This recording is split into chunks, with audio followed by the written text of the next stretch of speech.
Well, good morning. Hey, if you don't know me, I'm Pastor Spencer. I'm the lead pastor here. So excited that you're in the house of God. Hey, as you're giving this morning, let me tell you 4 ways that your giving has actually blessed local and worldwide communities. So first of all, we released as a board $13,000 from our missions giving to hit 4 different projects just within the last couple of weeks. So you are helping send inner city kids in Phoenix, Arizona, right to church camp. And there was no way that they could afford to go unless there was some people that came around our missionary that's there. And so we released some money to help get those kids to camp. It's going to change generations. It's going to change legacy. And then we released locally some money to Stephen's house here to continue to bless and help with our new halftime director there, Ben Clark. We're really excited about what he's doing. And then the Lenningers, who are headed back to Hungary. They were in Romania, but now they're headed to Hungary. They've got a cash budget that they've got to raise, and so we released some money to the Lenningers. And then finally, our district campground. How many have ever been to the Black Hills Retreat Center? Raise your hand. You been there? Yeah. All right, our teens just got back. If you've never been out there, man, take a drive out to the hills. I know it's a jaunt.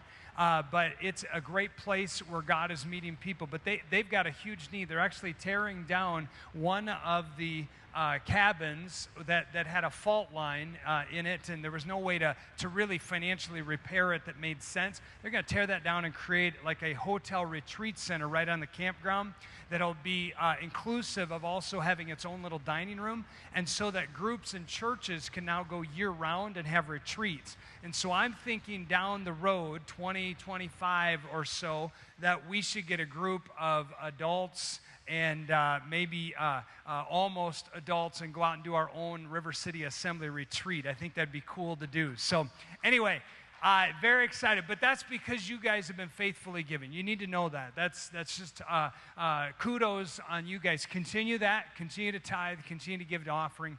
Now this morning I have the privilege of introducing our speaker. Pastor Janet Boynes is an ordained pastor with the Assemblies of God. She is a speaker, travels. In fact, she's been traveling just galore over the last week. She finds herself coming and going. She's an author. She's got some books out on a table out here that you're going to want to get it, and she'll tell you about those when she gets up here. But I want to encourage you, those are none of the reasons why specifically that we're having her here today. Not because she's a pastor, not because she's a speaker, not because she's an author. She is a sister in Christ who has a story. It's a story of healing and transformation and grace. It's a story of breakthrough.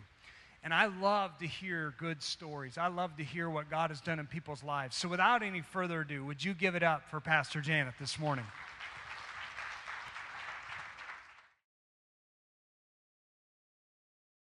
We didn't know that. My brother was cross-dressing. You see, he was Robert to us during the day, but he was Barbara at night. Sadly, my sister and I jumped for joy because we were getting beatings because of him. We couldn't find our clothes. He was taking them. Which I was happy because I didn't want to wear those things anyway. I was so into sports. I was being called, a tomboy and every other name besides Janet. I was enjoying life. But that was great for a while, because it took the focus off of me. However, that was short-lived. You see, my life began to spin out of control. And I was starting to act out of my pain. I got suspended from school, and teachers didn't like me because I was even bullying them as well as my peers. Every day that I came to school, the school was so dismayed. They just didn't know what to do with that girl. Matter of fact, they didn't even know which girl was going to show up. You see, was it the Janet that was going to give her lunch away, or was it the Janet that was going to beat up people? It was one or the other. I was either nice to people or I was mean to people. But you know what else they didn't know? They didn't know the pain I endured at home. The mental abuse, the physical abuse, the emotional abuse that I got from my mother. I had no family member I could confide in. We were all so dysfunctional. And the mental and physical abuse that was in my home. That's a lot for a child. That's a lot for a child to endure. You know, I had an 8th grade English teacher who literally took me under her wing.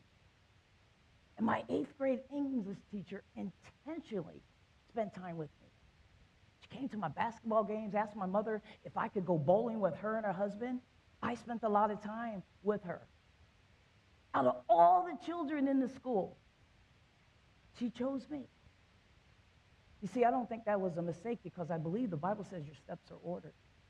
You have an opportunity to either align yourself with it. But I didn't really have a choice. And once my mother said yes, I went along with it. There's so many children in that school that were getting A's and B's and that were going to go on and get their masters and their doctorate, become models. But she chose the worst kid in the school, my 8th grade English teacher, to take under her wing. She affirmed me. She gave me hope, a reason to live. You see, I told her everything, except when I got raped by one of those forefathers. I didn't feel like at that time I could share my dark secret with anyone. Who would believe a child like me? You see, most people probably would have thought that I was saying that just to get some type of attention. I told no one until I was 21. How many people that are sitting here hasn't told anyone their dark secret? That is so suppressed that you're afraid to heal from it because it hurts so bad. Suffered in silence. How many of you are suffering in silence? Not because you dealt with homosexuality. Maybe somebody had sex outside of marriage. Maybe you're on drugs. Maybe you're looking at porn. Whatever it may be, you're suffering. Because fear grips you. You don't want to tell anybody. Share with McKenna, going off track. I like to take bunny rabbit trails. But I struggle with bulimia.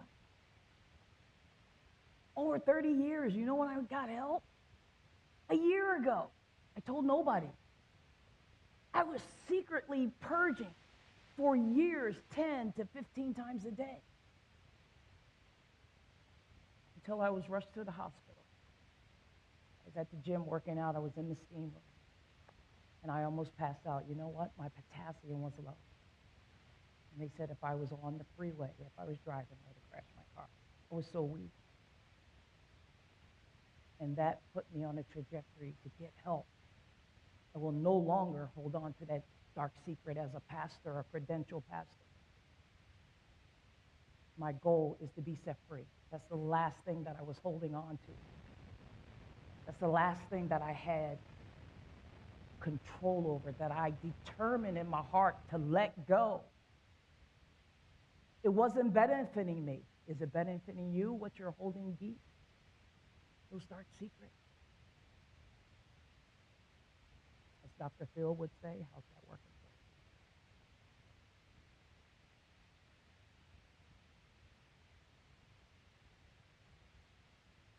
you? Do you know that 90% of women that are lesbian have been sexually abused?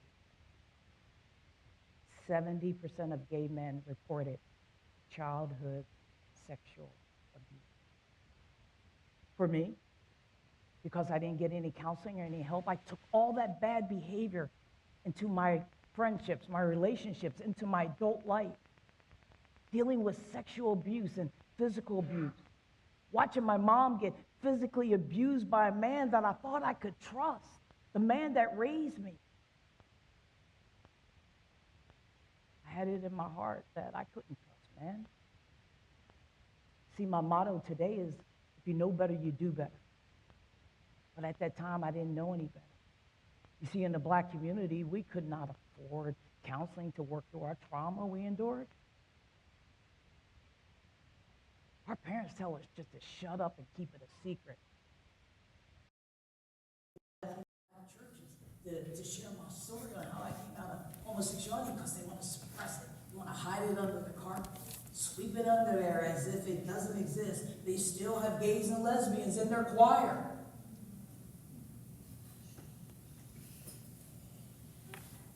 We got to get to a place in these last days to be done with that. He said, I would never live like my mother, that no man will ever abuse me. I won't let a man hurt me the way my mother was hurt. I was determined to never marry a black man because and rape. Because I watched a man beat my mother up almost every weekend and knock her down steps.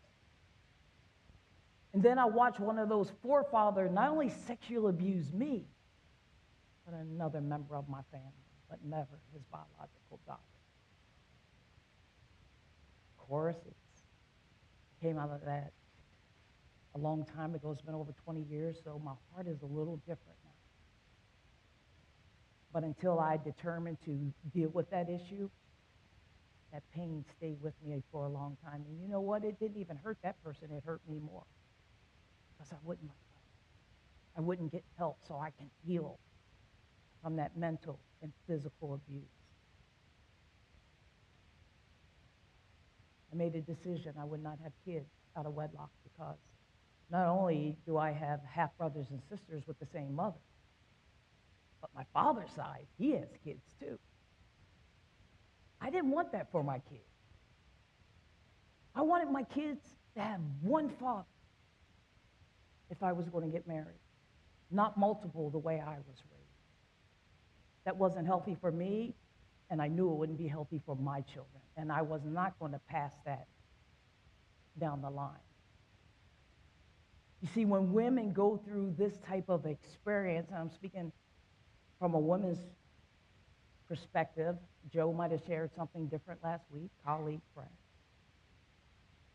It can push us into lesbianism or wanting to transition into a man. Because you know what my thought was?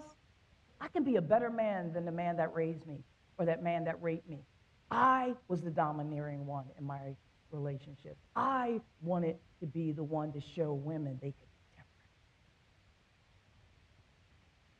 I thank God for my 8th grade English teacher, and because of her, in 1979, I decided to move to Minneapolis, Minnesota with her.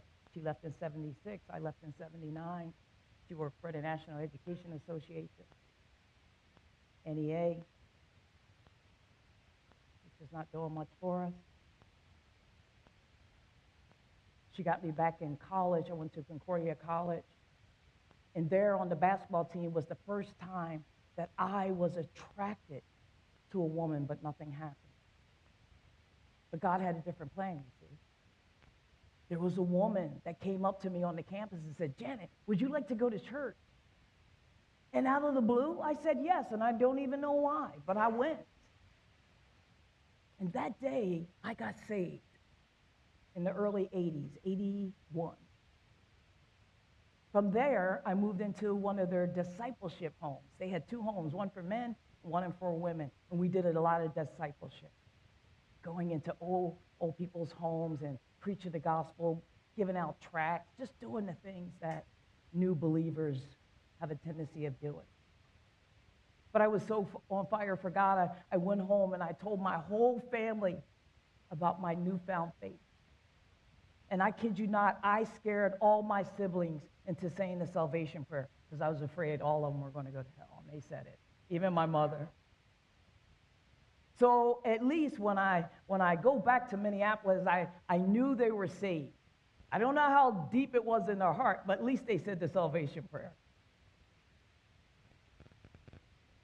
And during that time that I was home, my next to the oldest brother, Robert, who was living a life of homosexuality, he wanted to chat with me. And he said, you know, I have the virus. I don't have AIDS, but I have the virus. And I'm on medication. And during that time, I really didn't know what to say. I didn't even really understand AIDS or the virus. But I cannot imagine the anguish and the pain that my brother went through. But I put it out of my mind and I flew back. in Minneapolis, Minnesota. And it was there that I met this wonderful guy that I thought I would marry. He courted me for a few years, and we went to Summit Assemblies of God. And we were supposed to get married August of 1985. Yes, I'm telling my age. I am 66 years old. God willing, if there's a single man out there, I'm still waiting, and I'm just kidding.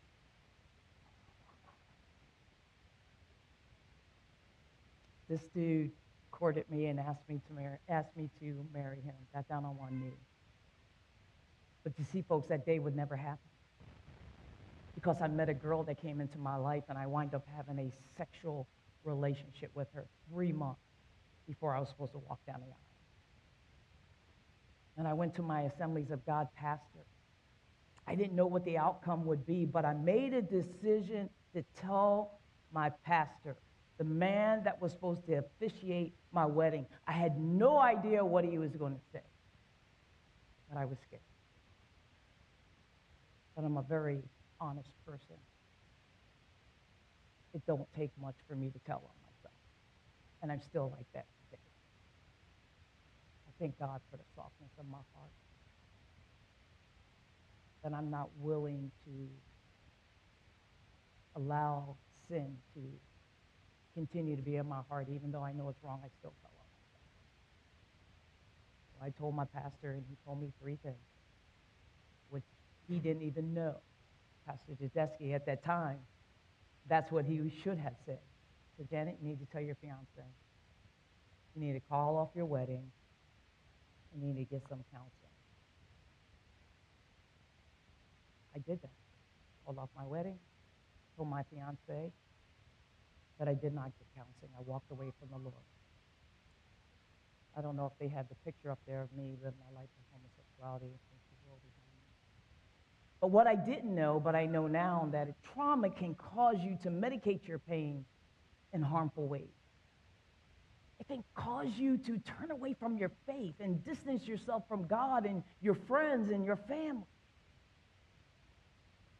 That's when the devil lifts his ugly head. Is when you're most vulnerable.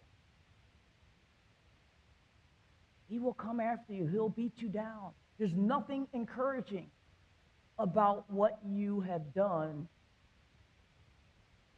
when Satan's around, and he'll be around for a long time. Continuing the same tricks that he did in the beginning of time. Nothing has changed. Same stories, same lies that he's telling.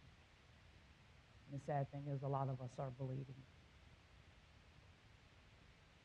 You see, the Satan and the world would love to have you, wanted to have me. I just so happen to give in. But you have to remember, you don't belong to him anymore. You belong to the Lord. But see, for me at that time, I was all in. I didn't care about what it says in Romans, where it says that they exchanged the truth of God for a lie. 127. Even their women exchanged natural, underline that word, sexual relations for unnatural ones. In the same way, men also abandoned natural relationships with women and were inflamed with lust for one another. There's where all the men are. No wonder I'm still single.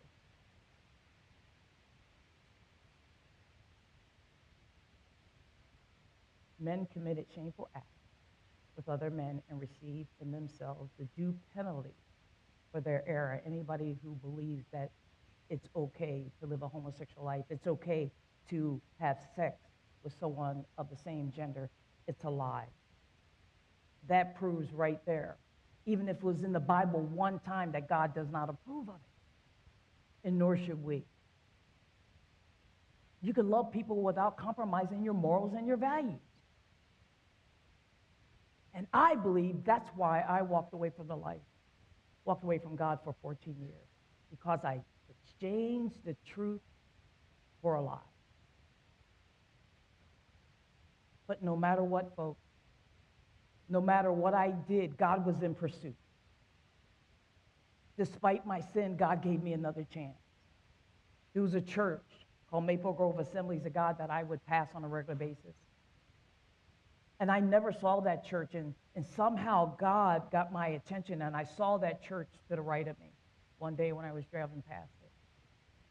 And 5 years later, I had my own cleaning business. At 3 o'clock in the morning, this was after I put myself in treatment in 1989, I never would come out unless I went to work because I had my own cleaning business. But one day I told my staff of 7, I'm going to go to the store. At 3 in the morning, I'm supposed to be working. I've never done that before except for to go buy drugs. And as I'm going to Cub Foods, there was a woman coming out as I was going in, and I stopped right there. And I said, ma'am, it's 3 o'clock in the morning. Why are you out here? She laughed at me, and she said, oh, I just dropped my son off at school. And I thought because I was black that she was scared and had to tell me a story. But she said, no, there is really a school open 3 o'clock in the morning. And I said, well, what school is that? And she said, North Central Bible College. Well, I took homiletics and hermeneutics at North Central. I'm mimicking what he's doing. And so she was dropping her son off because her and her husband was getting ready to go on vacation. She had 4 boys. You know how boys like to eat, so they wanted to make sure the refrigerator was full. Her name was Tammy Brown. And I said to Tammy, I went to that school, and she said, you know, why don't you come to church? I'll be back in 2 weeks. And so she pulled out a brochure, wrote her name down, wrote her phone number down, and it was Maple Grove Assemblies of God, the church that was right down the street. 2 weeks later, I went to church, and I rededicated my heart to the Lord in 1998. But the story gets even better because I went to a Bible study there. And I didn't look like these women, dress like these women, or talk like these women. When I walked into this Bible study for 10 women, there was one slot open, and it was a small Bible study because the pastor's office was that small. The only thing that could fit in there is a table for 10. And when Tammy invited me to this Bible study, the day that I got there, I had a do-rag on my head, I had sweats on, I was going to go to work right after that, so I didn't know what to expect. Long and behold, I got there, and I thought, I'm not going in there. Those women are going to eat me up and spit me out. But it felt like I couldn't move. I tried to move my foot backwards, and it wouldn't move. I could not move. But I could move forward, so I went and sat down. And once they saw that I was there, they weren't sure I was going to attend, but I did. And we went around as if I was in an AA meeting. And everybody told me their name, and I shared my name, and I said, my name is Janet, and I'm living a homosexual life, but if you help me, I will serve the Lord the rest of my life. And those women didn't look at me and say, well, you need to dress like us. You need to stop wearing boxers. But they spent a lot of time with me. I went out on dates with them and their husband, spent time at their family, and 8 months later, one of the leaders came to me and said, Janet, my husband and I have been praying for you, along with our 3 children. And we feel in our heart that the Lord is telling us to ask you to move in with us. At the age of 40, I sold my home. My girlfriend left, and I moved in with a Christian family at the age of 40. And that's where I started healing. That was the beginning of being with a family that I never had before. No fighting, no loud noise, no abuse. I felt like I had some siblings. God was restoring me. It was a process. I got to a point where I wanted to be like the other ladies because I was spending so much time with them. You see, I didn't know about Exodus International back then. After time of spending time with these women, I wanted what they had. I wanted to dress like them. So I started asking questions. You see, God didn't change me from the outside in, He changed me from the inside out. And the rest followed. During that time, as I'm at the family, I'll never forget the day there was a knock at my door. Almost that same knock that my mother received when we found out my brother was gay. There was a knock at my door. There was an emergency call. It was my family. You see, my brother was incarcerated at that time, and his cellmate contacted his mother and said, will you go and tell Miss Boynes her son was rushed to the hospital 3 days ago, and we cannot get answers. Maybe they can. You see, my brother was owned by the state. There's nothing you can do when they're owned by the state. It was up to the warden to tell us where he was. It was 3 o'clock in the morning my time, but it was 4 o'clock in the morning on the East Coast. I never made it home in time. In 1999, I lost my brother to AIDS. You see, folks, what I realize is that sin will take you further than you want to go and keep you longer than you want to stay. Let me say that again. Sin will take you further than you want to go and keep you longer than you want to stay. I never intended to be bulimic for 30 years. I never intended to be on drugs as long as I was. I never intended to be in a homosexual life for 14 years. Those years I lost, I can never get back. I will never know what my children would have looked like or what my life would be like today. But I serve a God who can redeem the time, amen? We can get the music back up here. You see, many of you know what it's like to experience the roughness of life. Getting up like I did many times and getting knocked back down. And because of your shame,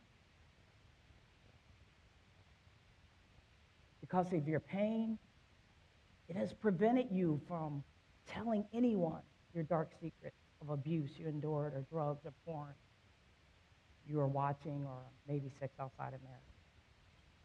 You see, some of you have been through a lot, which is no fault of your own. Oftentimes, we're so quick to throw out rules to how people should dress and how they should act and how they should look. And we're so big on behavior modification, but what they need is a soul transformation. And I believe the behavior will take care of itself.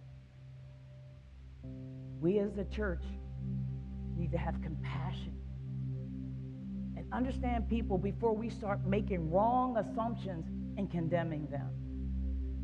You see, it took a church like Maple Grove Assemblies of God to help me bring my search to an end. God used that church to help me find my way. You see, Pastor Greg, and she's going to show a picture of me because that was when 2018, when I got my credentials, he's the pastor that stood beside me and was there for me. You see, he never dumbed down the gospel because I was in his church, but he loved me and he helped me build a new community and helped me to change the trajectory of my life.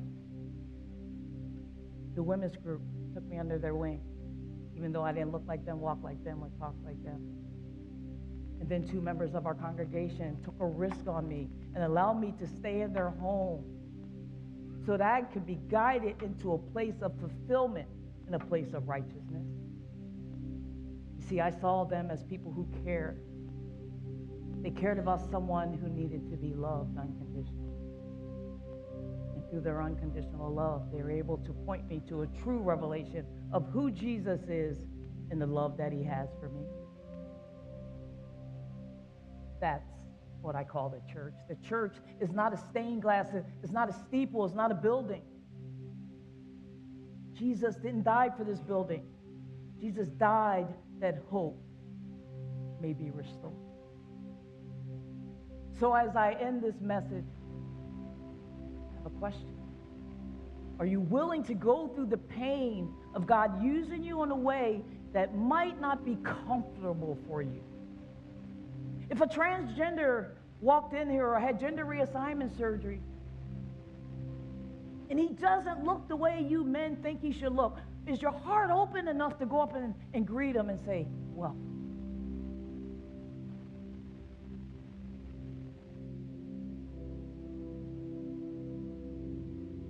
Let me tell you something. Life is only going to get harder in these end times. You're not going to get easier. You're either going to stand up for righteousness or you're not. We're right in line with biblical principles on this world coming to an end in the last days. Parents, are you prepared for your child to come home and say, I'm gay? I'm transitioning. I'm having a sex change.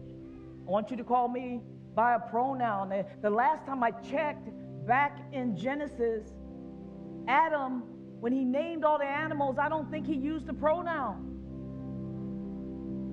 When God told him to name his wife, he didn't use a pronoun. And nor should we. You see, if we don't wake up, church, this woke culture will continue to prey on our children, change the curriculums in our school, take over women's bathrooms in sports, and as they're doing now, take over your parental rights. I believe Satan's in his last attempt to mess with what is near and dear to God's heart. That's the family. You see, this is not a tug of war between political parties, between left and right, conservative and liberal.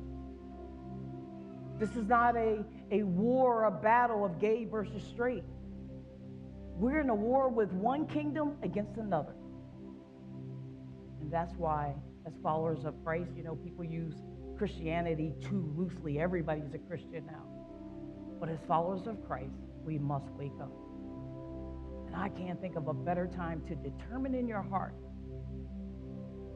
that you're going to follow Christ, and that you will not be silenced. Can you stand up? You know, a pastor said not too long ago, he did an altar call. And when he did an altar call, his brother-in-law came forward. This is the senior pastor of a large church of, 8,000. And his brother-in-law came forward. And boy, you can actually hear the whispers. I was in the congregation. Why is he coming forward? What has he done? Is he, having sex outside of marriage? Is he looking at porn? His wife was worried too. So when they got home, she asked, why did you go forward? And he said, well, I'm addicted to ice cream. I just don't want to be addicted to it. True story. You see, so many times we go forward and we're afraid to go forward because we're so worried about what everybody's thinking. If your pastor really cared about what people are thinking, he would never invited us to be. Obviously, he doesn't care. But he's trying to get something to you that he's not able to get to you himself. And that's our story. And you can't take that away. I don't use God loosely. You don't ever hear me say, God said, God said, God said. But I know in my heart that the Lord really spoke to me.